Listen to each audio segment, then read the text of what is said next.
So, the 2024 Paris Olympics is over. What do you think about it? I think that it's bad. Really bad. I didn't understand the opening ceremony and I still don't. The dude who thinks he's in an Assassin's Creed game is cool, reminds me of Assassin's Creed Unity. The pre-recorded trailers are cool too. Even so, what in the world were these guys doing? They held their pants as if they want to pee so bad and they did these following moves. Only God knows what those are. I don't think they even know what they were doing cause they just there to perform. I don't blame them cause it's not their fault. It's the designer's job and they fucked it up. Some say the ceremony is demonic and I agree, but you can't deny this isn't cool. And the machine horse walking on water was cool too, but what the fuck do Papa Smurf and the knockoff version of the Last Supper painting have to do with the ceremony? The Olympics flag was upside down, they announced South Korea as North Korea, there was no Olympics flame. It felt like a fever dream watching the entire ceremony. It made me go back and watch the Beijing opening ceremony again, but I heard they had Tom Cruise do stunts at the end of the closing ceremony. I didn't watch the closing ceremony cause I don't want to believe they will do a good job, but I think it's cool cause who doesn't like Tom Cruise doing his own stunts? Cause look how American it is. He then passed the flag to Los Angeles and BAM! 2028 LA Olympics. I don't know how the Americans are going to prepare for the next Olympics, but hey, we won 2 bronze medals. Good job. And to all the other athletes, it's alright, that's always next time. Damn, do I miss Lee Zhongwei.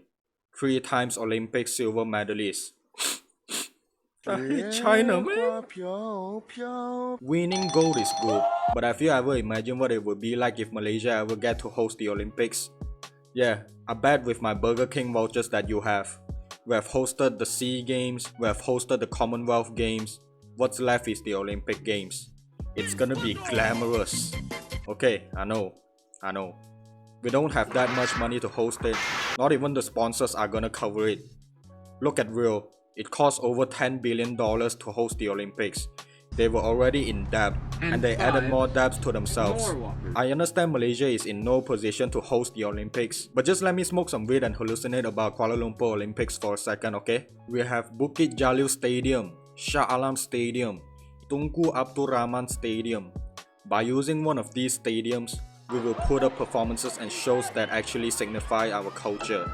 Throw in some silat moves, 24 festive drums, lion dance, Bharatanatyam and Mak Inang.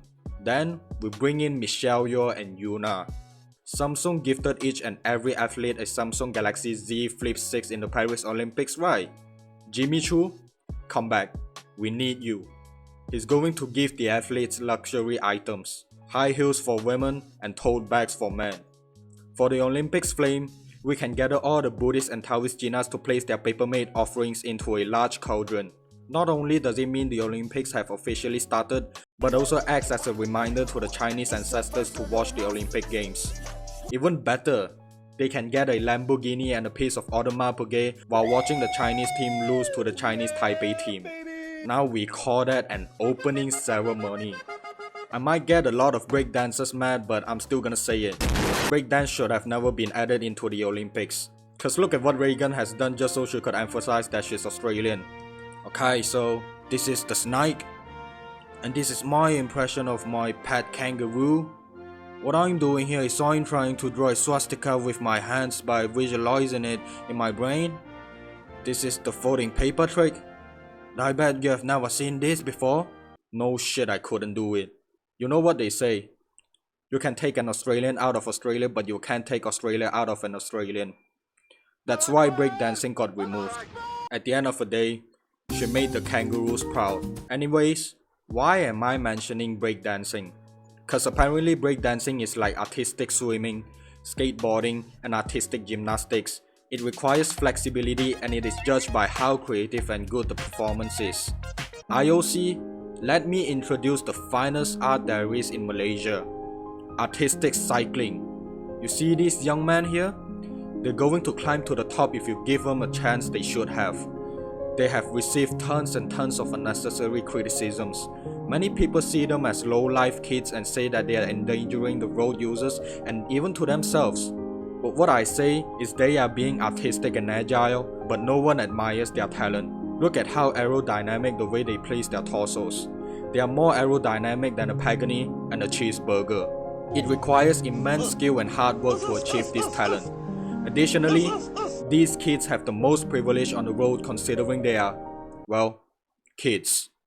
Taking into account that Malaysia has never won a gold medal in the Olympics, maybe you, ungrateful Malaysians who don't support children with a certain interest, should stop hating and watch them stand on a podium. That is if they manage to not get themselves killed on a highway lah. Athletes complain that the food Paris served was bad and insufficient. Come to KL, you won't have that problem. We're gonna hire every hawker store auntie uncle to cook in the canteen. We will gather all the ethnicity across Malaysia to make the ultimate cuisine fusion. Want something spicy to experience the Southeast Asian vibes? Look for the makcik who's cooking her rendang. Need protein for the upcoming event? Find the Gina uncle who's holding a cleaver to make chicken rice. Regret coming to Malaysia to compete cause it's too damn hot? No worries.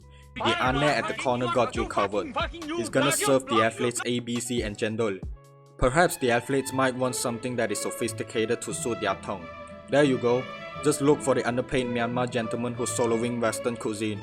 And he's illegally imported. Might wanna eat his food before he gonna tangkap again. With all the food, there is no way we are not the most welcoming Olympics host ever. Unless they crave for weird food. The nearest weird food stall is at the airport cause we will send them to China. At the end of every Olympics closing ceremony, there should be a handover ceremony and trailer for the next Olympics in the next host city, right? We will hire— Oi tiam la so hai! You will get your chance when I'm done talking. Y'all better stop with the rampant before I curb storm all of you. Thank you.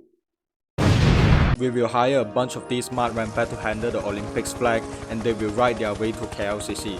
On the way there are two divers jumping from the top of the Petronas Twin Towers down to the fountain outside the mall. At the same time, we get a gymnast to do some tricks on the linking bridge of the Twin Towers. The mud rampants will then hand the flag over to some Sabahan and Sarawakian to climb the KL Tower because they are good at climbing and set up the Olympics flag. We will also include sprinters running the entire perimeter of Semenanjung, Malaysia alongside with Bicycle Lajak kids.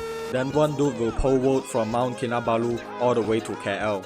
We will also get a high jumper to use all his calves and quads muscles to jump up to the top of the Twin Towers and he will set up the Jalur Gemilang. Slowly zoom out and you will get the entire concept view.